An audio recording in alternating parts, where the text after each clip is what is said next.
رحیم اللہ تعالیٰ کا احسان ہے بچوں کہ آپ سے گفتگو کا موقع ملا۔ انسانی زندگی کے بہت سے مدارج ہیں اور ان مدارج کے ساتھ فکر میں تغیر و تبدل پیدا ہوتا ہے۔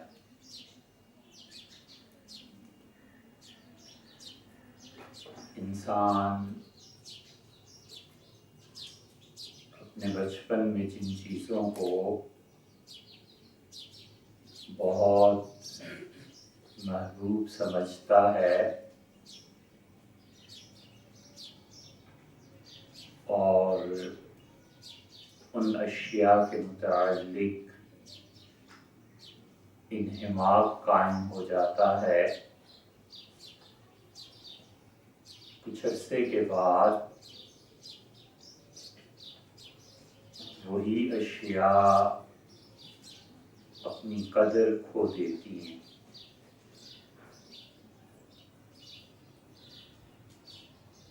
اور ایسے ہی انسان کے رویے میں ان اشیاء کی نسبت سے تبدیلی آتی ہے۔